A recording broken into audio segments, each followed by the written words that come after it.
And then when we get more into that like overtly fearful and moving into an aggressive and maybe even more assertive space, the ears can do a few different things.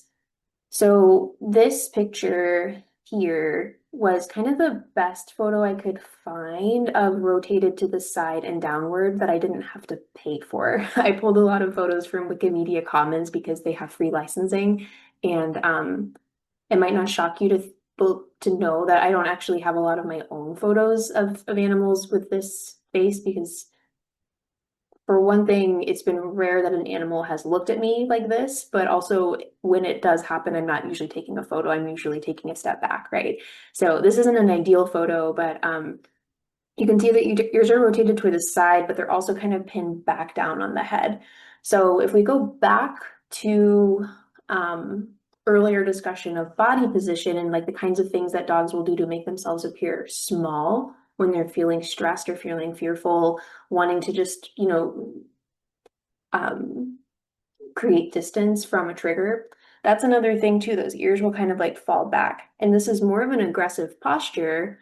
The ears are down into the back, but we're also seeing hard eye contact. We're seeing a retracted lip, which we haven't talked about yet, but you don't necessarily need to be a behavior professional to know that this is a sign to back off. And the little bit that we can see of his body, it looks like his weight is actually kind of back. So he is giving a really big response, but it's more of a like, seriously get away from me. Forward and stiff is more what we're seeing here.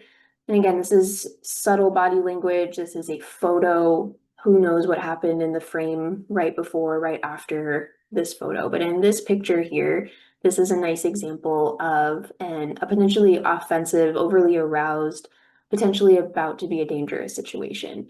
So the ears are a little bit more forward. They're down and they're stiff. And we can see like, you can see these little creases here. These are like the ears are being like held tight to the head. In addition to the ear stiffness, we're also seeing a really straight spine, maybe some piloerection. It's hard to tell. I've never seen a second photo of this dog to be able to compare what he looks like at baseline. The tail is up and stiff, and the weight is slightly forward.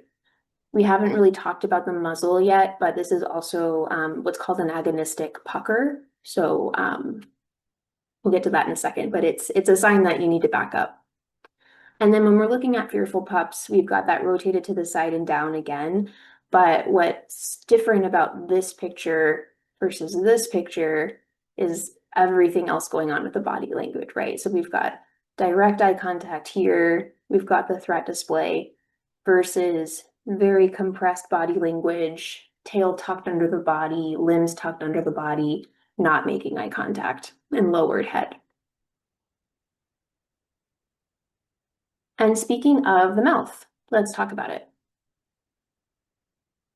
So our relaxed dogs, often mouths are open, not always. I wanted to show a couple of examples of what a relaxed closed mouth can look like, but to start with the open mouth, this is Kaiser.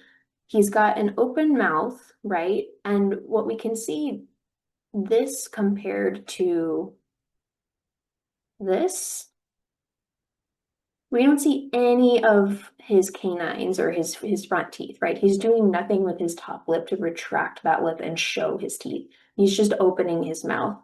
We can also see a really soft, squinty eye. The tongue is flat along the bottom jaw, and we'll talk about that a little bit more too. But this is a relaxed open mouth. He might also be a little bit hot. We don't know from the photo. Closed, relaxed mouth, and it's hard with Gus's, his fur is very dark, so it can be a little difficult to see, but the jowls are kind of loose. He's not doing anything to like hold tension in that mouth. We've also got soft, if slightly more alert eyes, soft body language, relaxed ears. And then this guy, this is Petey, closed mouth here. When we looked at this muzzle, we see a little bit of that puckering, so the muzzle is a little bit bunched up. He might also be doing like a chuffing kind of noise, as opposed to this muzzle, which is pretty nice and flat. He's not doing anything with the muscles. And in addition, the ears are forward, but they're relaxed and we don't see a lot of bunching on the head. We've got soft eyes, soft eye contact. Okay, so huge caveat that all of these photos are taken like literally in a pool, and these dogs are actually hot, so that's why they're in the pool. Context is key, but these are still illustrative photos of what a couple of different things look like with tongues. So we've got a spatula tongue here and a little bit of one here. This is that long flat tongue that's kind of hanging out. It might mean that they're stressed. It might mean that they're very hot. And in this case, given the eye contact and the body language, soft eyes here, soft muzzles, pretty soft muzzles here, a little bit of furrowing in the brow here. There might be an element of stress, but my guess would be that this is more of an overheated dog situation. So they're in that pool for a reason. We've also got tongue flicks.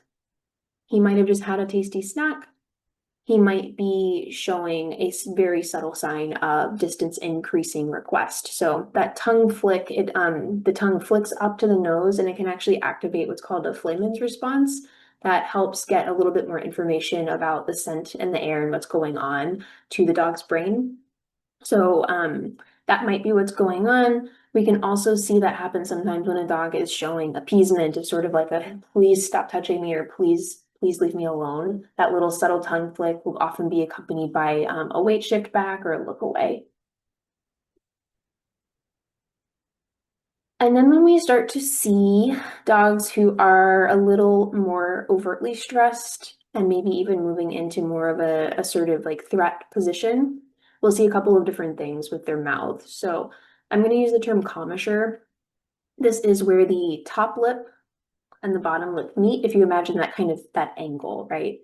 And commissures can be a couple of different shapes. The ones I'm going to talk about today are C-shaped and V-shaped. So a C-shaped commissure is a short mouth that looks kind of like a letter C. A V-shaped commissure is longer lips, and it's like a sideways V. There's also a U-shaped commissure where it's still the long lips, but the angle is kind of softened and relaxed. And that's what here. This is a nice U-shaped commissure.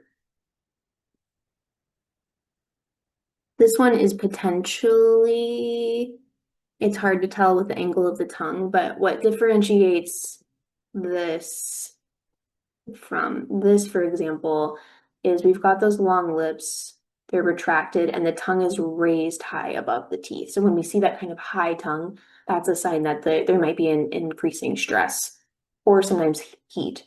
But in this case, we're looking at some pinned back ears as well and a little bit of just tightness in the face. So it looks like a potentially stressed dog. C-shaped commissure. This is a good example of one. I wish I had a photo from the side, but this dog wasn't exactly taking tips from the photographer in the moment. So they are often accompanied with an agonistic pucker and a tooth display, but they don't always have to be. And this is a good example of one here with Doggo. So his lips are closed, but if you can kind of see, his lip line is very short. And here, I'll show you an example of a smaller dog. So here, the lip line, this is a dog with a very small muzzle. He's teeny tiny. And his lip line is pretty long because he's not holding any tension here. With Doggo, the lip line has been pushed forward a little bit. It's that shortened C commissure. It's just harder to see because his mouth is closed. But this is actually a very subtle sign of like, hey, don't reach closer to me. And we can see the tiniest little bit of puckering here in this muzzle.